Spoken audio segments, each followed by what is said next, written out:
just can't accept that my genius mother, who aims for the medical school, is a high school dropout. It infuriates me. How dare you, a person of such low academic standing, pretend to be a mother? I absolutely hate you. Oh, here we go again.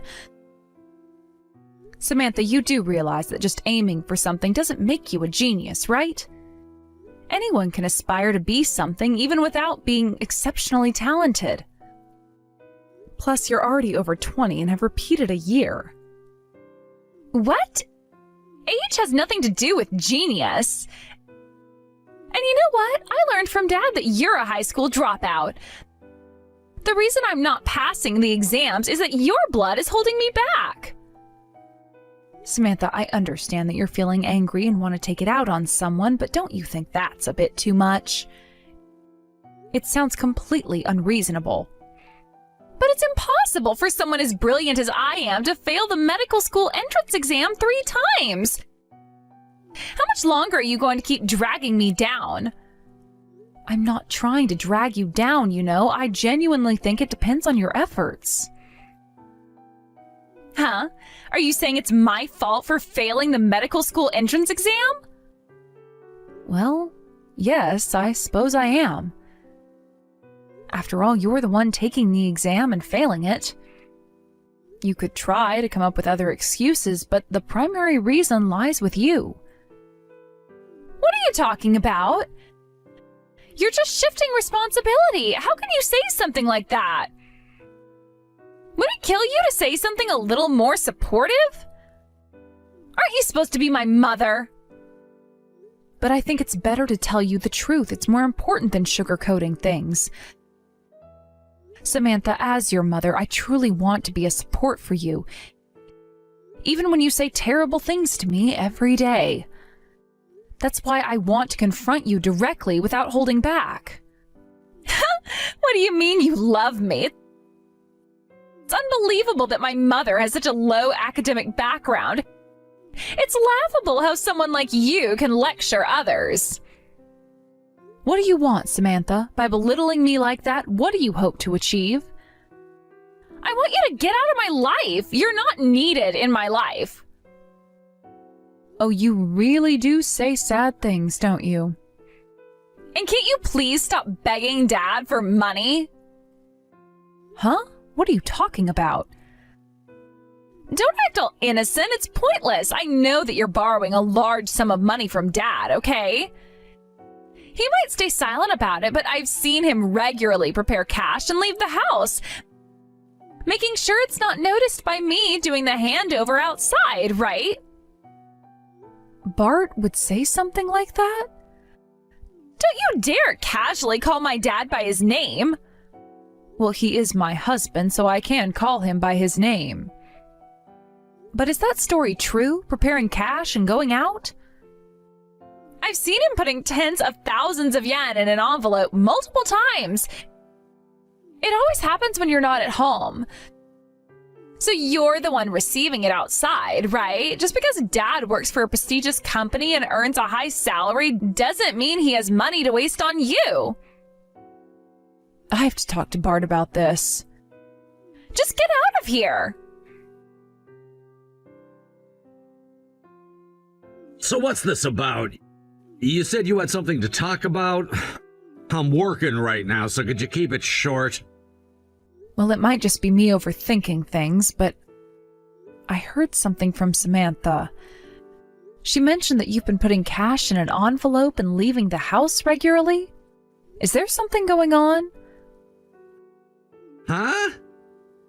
Samantha seems to think that I'm the one asking you for money. But is there something else going on? What are you talking about? Look, I'm an adult, all right? There are times when I just need cash for certain things, that's all.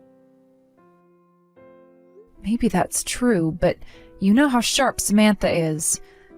She notices everything. It's hard to ignore her when she picks up on these things.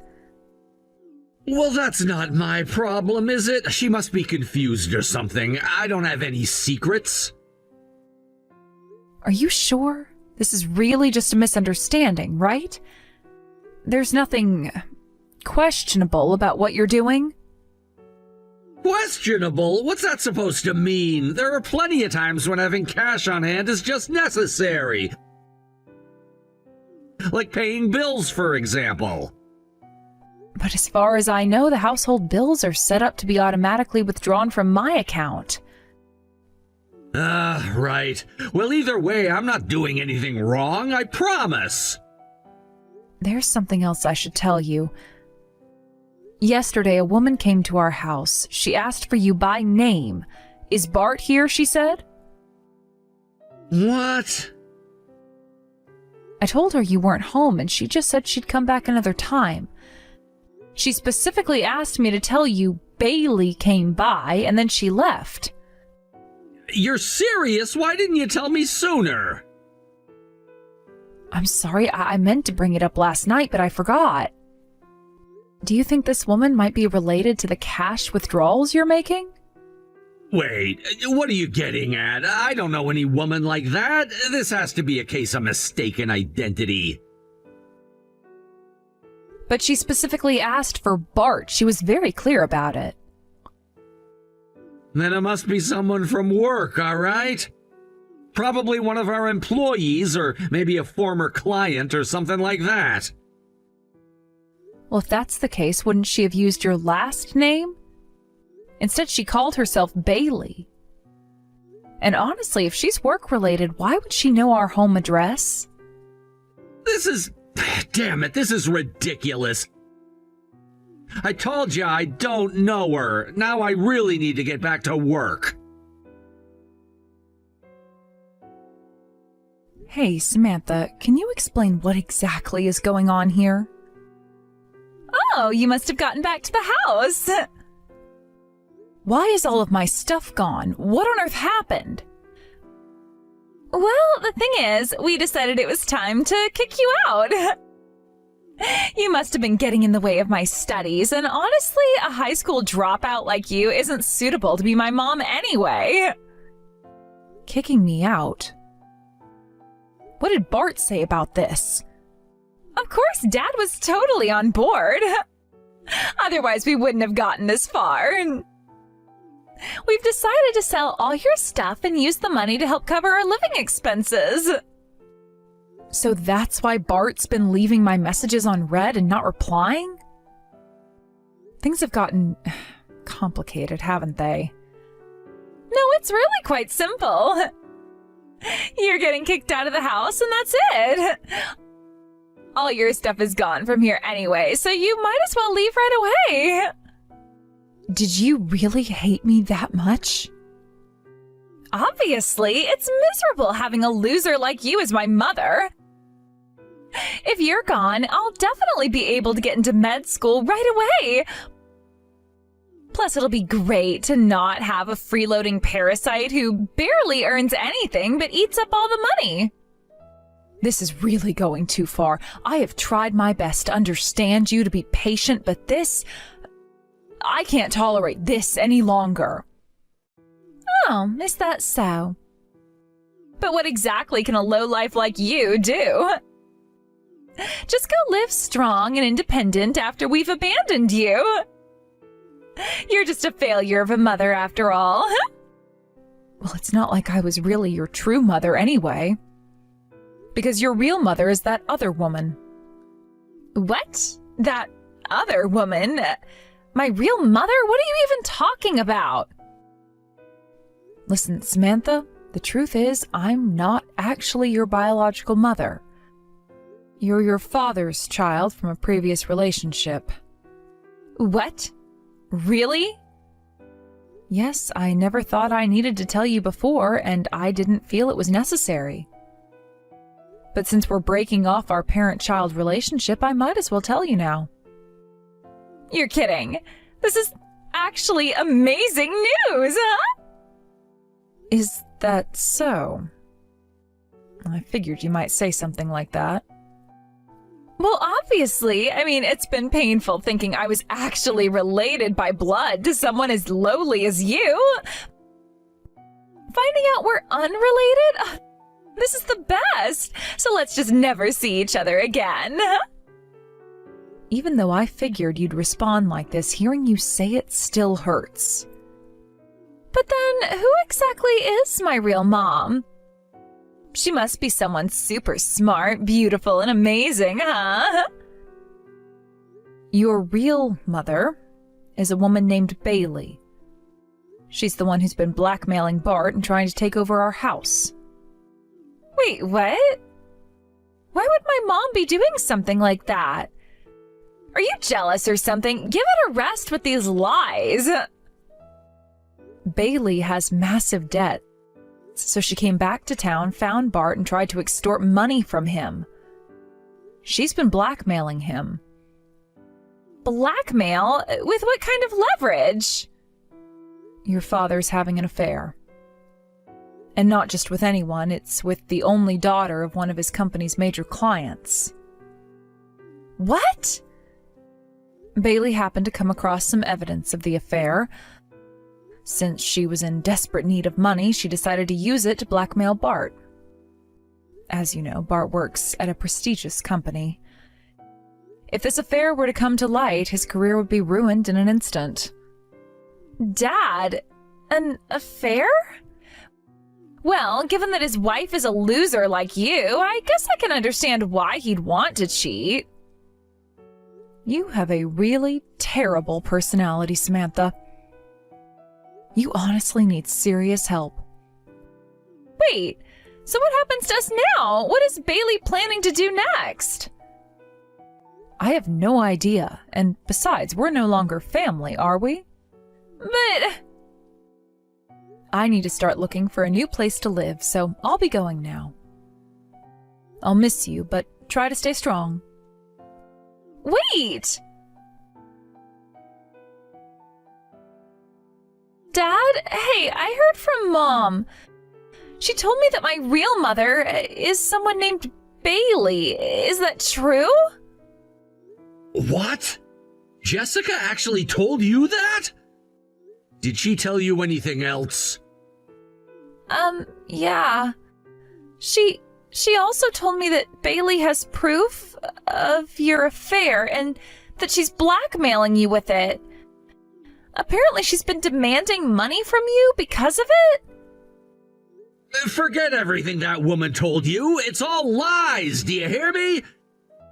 Everything is a total lie. You understand that, right? But... Samantha, are you really gonna believe anything a lowlife like Jessica says? Look at her. She's a high school dropout, barely getting by with a part-time job. She's nothing like me. We're not even in the same social league. Who are you gonna trust, her or me? Then who exactly is Bailey?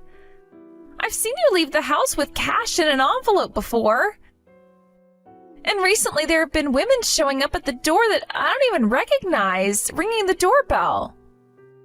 There is no Bailey. You're my daughter, mine and Jessica's. Everything you've been told is completely fabricated. You mustn't believe any of it. Got it?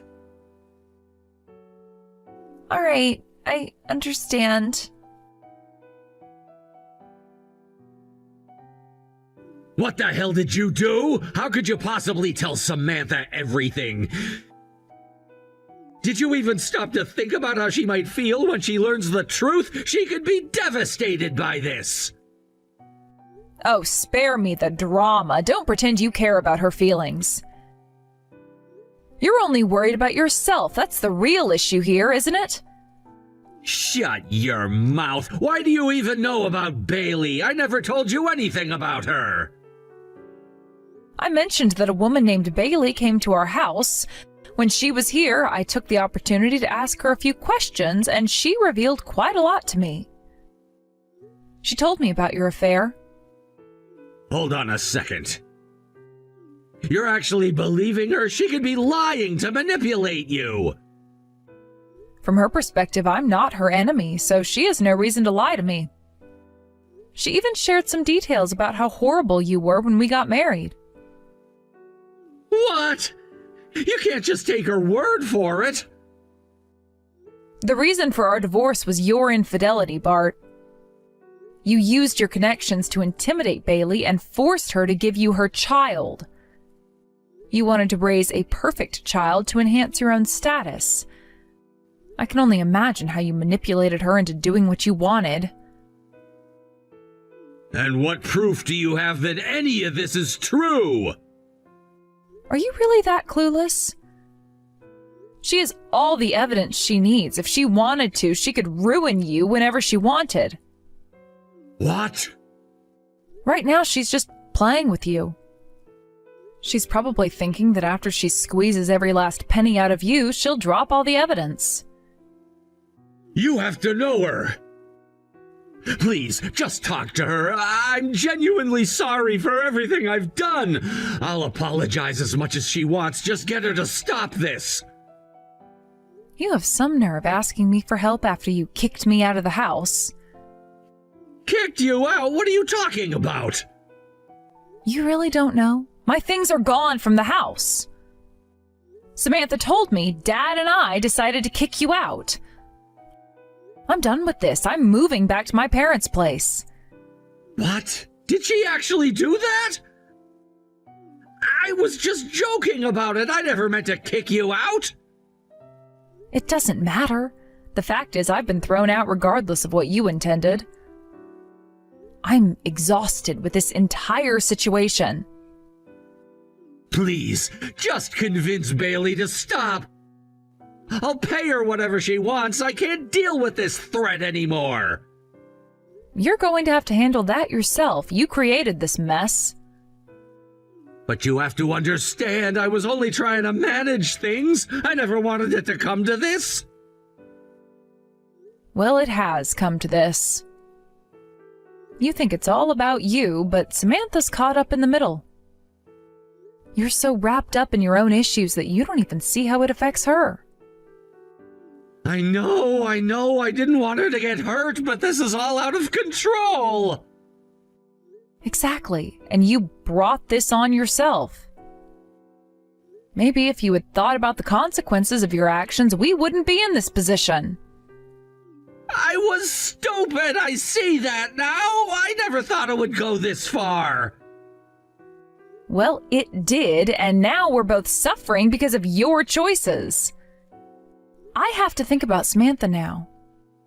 She's the one who needs to be protected from all of this chaos.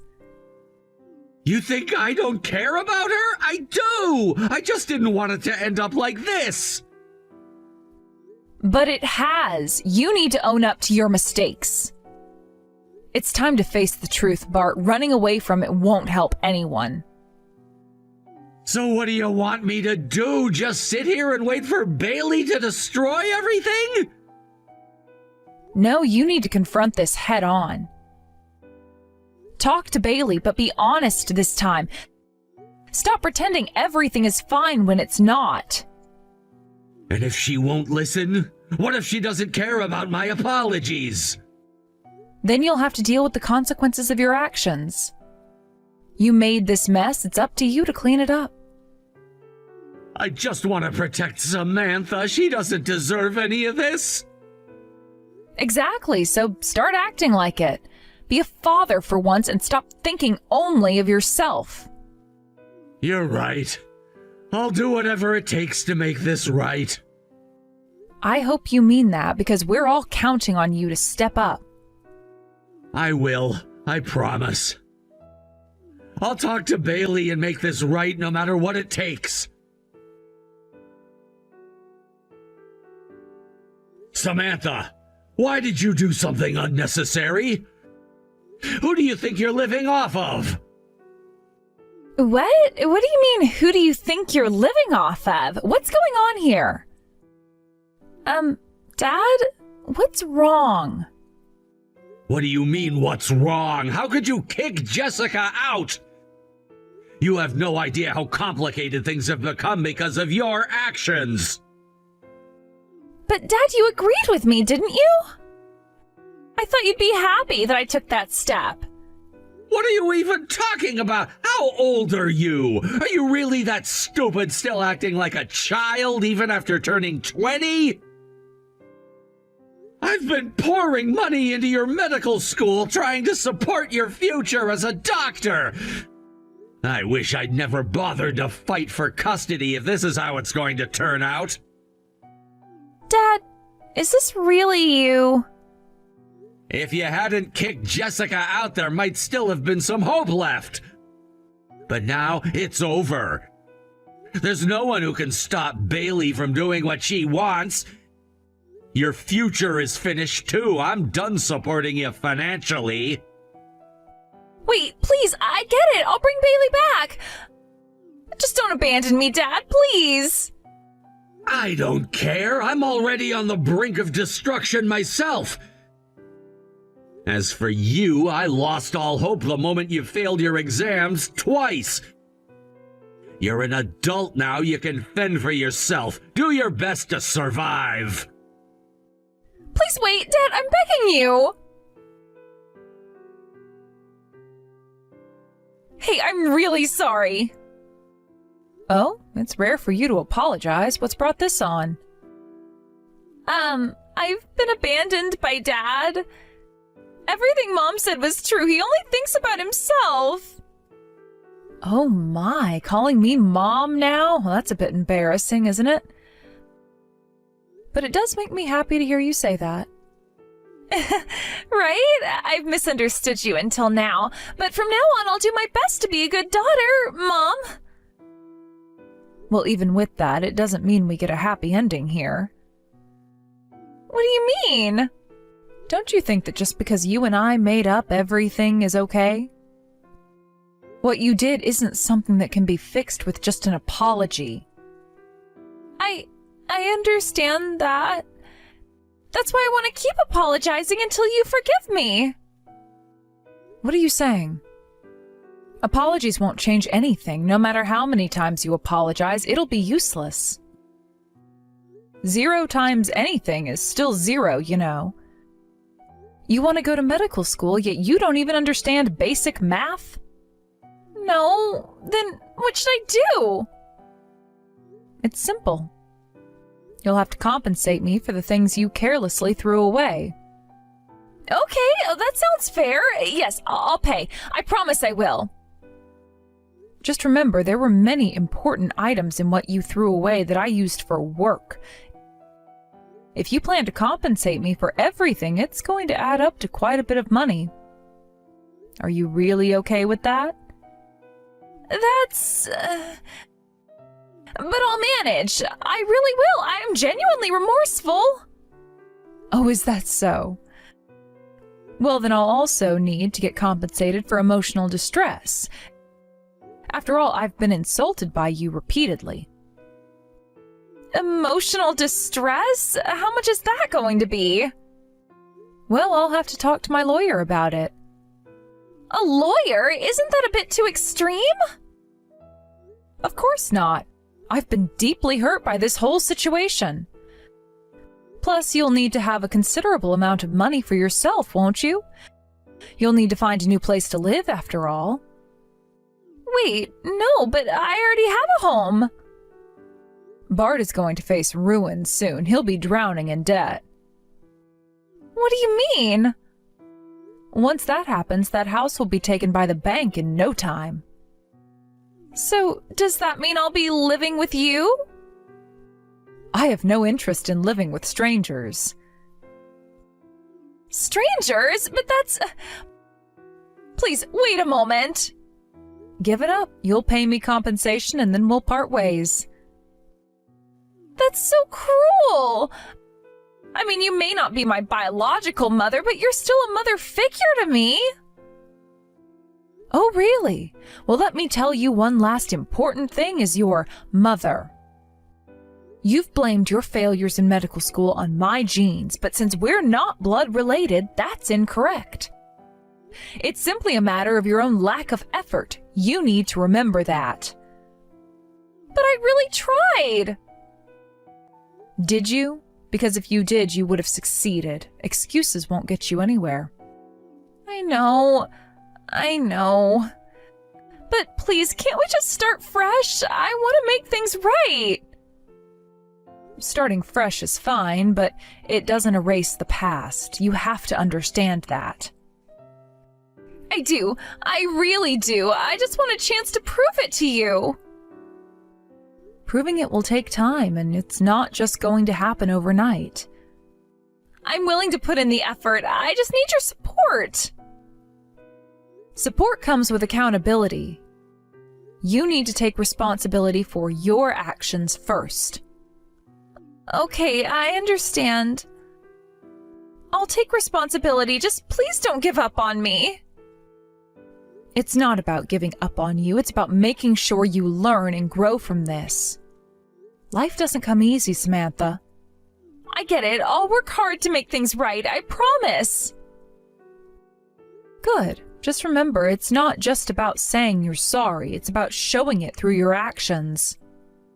I will. I'll show you that I can be better, that I can make you proud. Then let's see if you can follow through on those words. Actions speak louder than words, after all. I made the difficult decision to block Samantha's phone number and sever all communication with her. This choice came after much deliberation and reflection on the state of our relationship, which had become increasingly complicated and strained over time. Initially, our connection had been filled with warmth and laughter, moments where we could lose ourselves in each other's company, sharing dreams and aspirations. However, as the months wore on, those happy moments became overshadowed by misunderstandings, disagreements, and an ever-growing sense of dissatisfaction that hung over us like a dark cloud. I found myself constantly questioning the dynamics between us, wondering where it had all gone wrong and what had led us to this point of no return. The act of blocking her number was not just a simple gesture, it felt like a declaration of independence. It was a way to reclaim my life and my mental well-being after months of emotional turmoil and uncertainty. I had poured so much of myself into the relationship, and it had started to feel like I was losing my identity, my sense of self. I knew deep down that Samantha needed to learn how to be self-sufficient and independent. I had supported her through various challenges, but it became evident that my constant presence had allowed her to rely on me too heavily, stunting her growth as an individual. As I made this decision, I felt a tumultuous mix of relief and sorrow. The relief came from finally taking a stand for myself, while the sorrow stemmed from the painful acknowledgement that it had to come to this. I had loved Samantha deeply, and it was painful to acknowledge that despite our best efforts, we had drifted apart. In the back of my mind, I hoped that this separation would lead her to reflect on her life choices, enabling her to learn the importance of self-reliance and responsibility. I wanted her to find her own strength and resilience in the face of adversity, understanding that true independence often arises from overcoming challenges. Navigating through the emotional landscape of our breakup was not an easy journey. I sought comfort in my close friends and family, those steadfast allies who had been my support system throughout our relationship. They had seen the ebbs and flows of my emotional state, often sensing the underlying tension that had been building between Samantha and me. Over cups of coffee and long discussions, they encouraged me to focus on my own needs and happiness, emphasizing that it was time for me to prioritize myself. Their unwavering support reminded me that I was not alone in this journey, that I was surrounded by people who cared deeply for my well-being. During this time, I decided to take a step back from romantic pursuits, giving myself the space I needed to heal. I wanted to focus on rediscovering who I was outside of a relationship, to reconnect with my passions and interests that had taken a back seat during my time with Samantha. I felt a yearning to reclaim my individuality, to embrace the aspects of myself that had been overshadowed by our dynamic. This process of self-discovery became crucial as I navigated the uncharted waters of life post-breakup. As I worked through the legal aspects of our situation, I sought out alimony and damages that I felt were justified, given the sacrifices I had made during our time together. The process of navigating the legal system was daunting, filled with long meetings, documentation, and negotiations. Each session served as a reminder of the commitment I had made to myself to reclaim my life and assert my needs. It was not just about the financial compensation, it was about recognizing the emotional toll our relationship had taken on me and ensuring that my voice was heard in the aftermath. While I was dealing with my own emotional upheaval, I learned that Samantha was struggling in her own right. Reports indicated that she had accrued a significant amount of debt, forcing her to abandon her dreams of attending medical school. It was disheartening to hear about her predicament. Even though I had chosen to cut ties, a part of me still cared for her well-being. I understood how crushing financial burdens could be, and I couldn't help but feel a pang of sympathy for her situation. Samantha's struggles served as a stark reminder of how life can take unexpected turns. It was a lesson in the fragility of dreams and the importance of resilience. I hoped that this challenging period would serve as a catalyst for her growth, pushing her to confront her circumstances with determination and strength. It was my sincere wish that she would find the ability to rise above her difficulties, learning to navigate life's challenges independently. I wanted her to discover her own potential, to harness her abilities and strive toward her goals, even if it meant taking a detour from her original plans. The weight of our shared history lingered heavily in my mind, like an anchor pulling me back into the depths of emotions I was trying to rise above. I often found myself reminiscing about the good times we had shared, the laughter, the inside jokes, the dreams we once had. It was hard to let go of those memories, as they were intertwined with my own growth and experiences. However, I understood that clinging to them would only prolong my pain. As I reflected on our relationship, I came to the realization that we had both changed, evolving into different people with different aspirations and desires. Accepting this reality was a necessary step in my healing process, a step that would allow me to move forward with a clearer perspective. Meanwhile, the fallout from Bart's actions continued to unfold, drawing my attention further into the web of emotional complexity surrounding our circle of friends. It had come to my attention that he had faced severe consequences after Bailey exposed his infidelity. Not only did he lose his job, but he also found himself ostracized from the industry he had once thrived in. This was a significant turn of events, and it forced me to reflect on the complexities of relationships and the unpredictable nature of life. Bart had always presented himself as confident and successful, but the truth had a way of unraveling facades, revealing the vulnerabilities that often lie beneath the surface. Hearing about Bart's downfall stirred mixed feelings within me. On one hand, I felt a sense of justice. On the other, I grappled with the moral implications of reveling in another person's misfortune. His betrayal had caused pain to many, including me, and yet I also recognized that everyone's capable of making mistakes.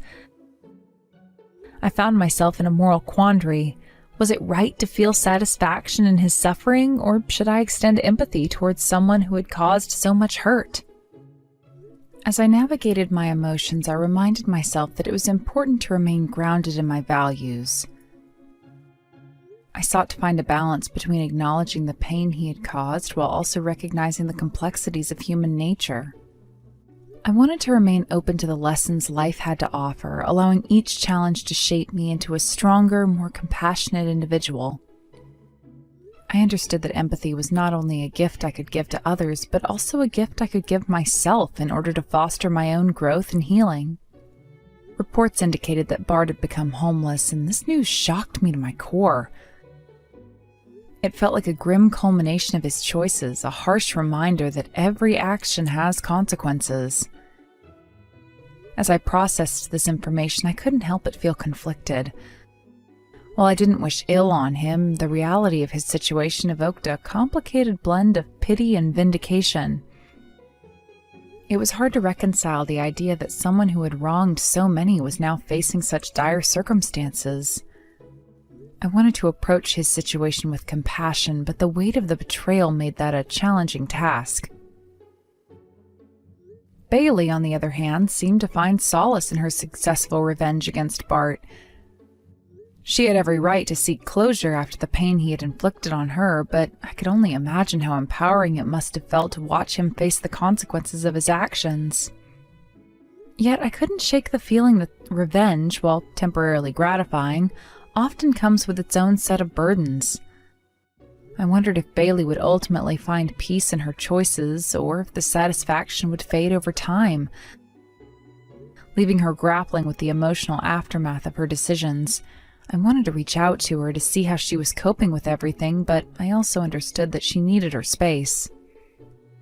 As I contemplated these matters, I realized that navigating relationships often required a delicate balance of empathy, self-protection, and growth.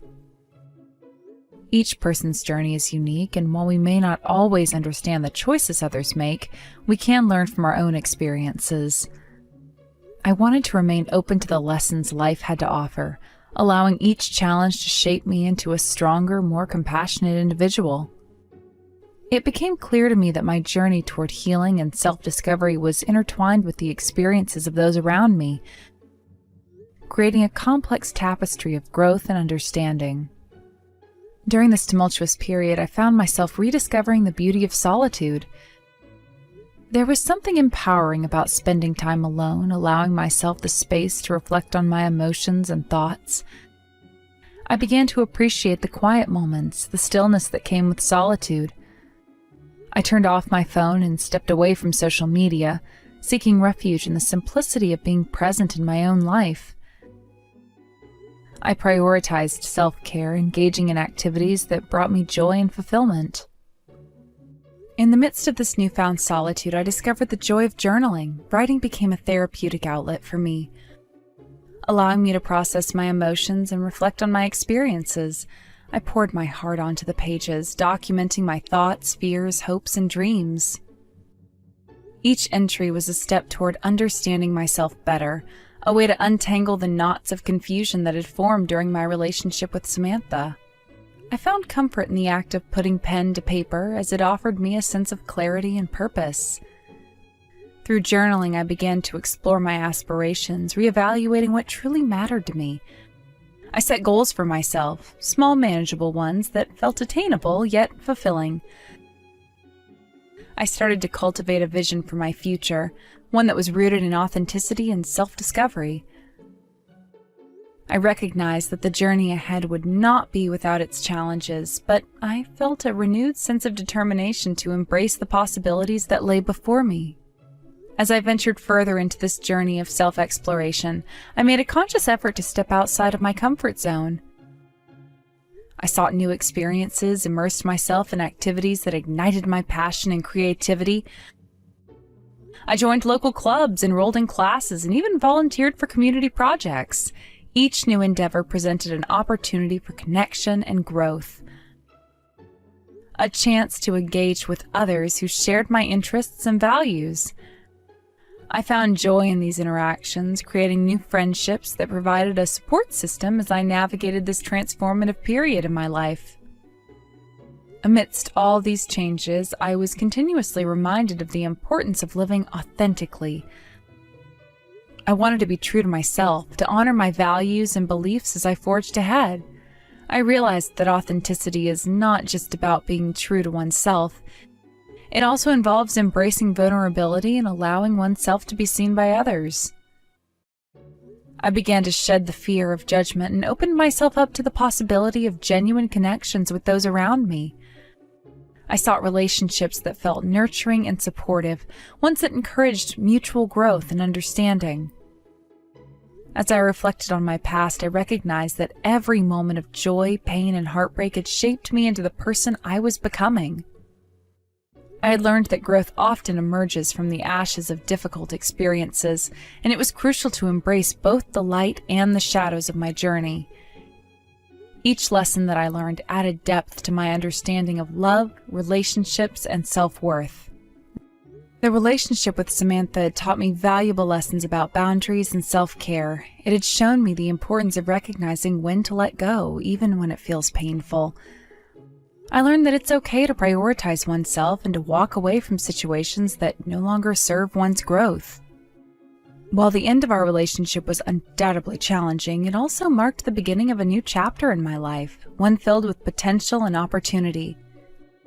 In this pursuit of self-fulfillment, I was determined to cultivate a life filled with passion, creativity, and meaningful connections. I wanted to forge a path that aligned with my true self, one that resonated with my values and desires. I held on to the belief that every experience, good or bad, contributes to my growth, shaping me into a more resilient and compassionate individual. As I embarked on this new chapter, I felt a renewed sense of purpose. I was excited to see how my journey unfolded, eager to embrace the challenges and joys that lay ahead. I recognized that life is a continuous cycle of growth and transformation, and I was ready to navigate it with an open heart and adventurous spirit. The world was vast and filled with possibilities, and I intended to seize every opportunity that came my way. I envisioned a future where I could continue evolving, becoming the best version of myself, one step at a time. I wanted to celebrate my victories, both big and small, and honor the journey that had led me to this point. I sought to embrace the complexities of life, welcoming both the joys and challenges that would undoubtedly arise along the way. As the months passed, I remained committed to my personal growth. I surrounded myself with individuals who uplifted and inspired me, fostering relationships that were rooted in respect and mutual support. Together we navigated the intricacies of life, sharing our dreams and aspirations as we encouraged one another to chase after them. I began to explore new avenues of creativity, embracing the artistic expressions that had always resided within me. Whether it was painting, writing, or photography, I found joy in capturing the beauty of life and channeling my emotions into creative endeavors. This newfound passion became an essential part of my identity, allowing me to connect with myself on a deeper level. In this session of self-discovery, I also took time to nurture my physical health. I started exercising regularly, engaging in activities that invigorated my body and mind. Whether it was hiking, dancing, or practicing yoga, each movement became a celebration of life and vitality. I felt in tune with myself, embracing the energy and strength that resided within me.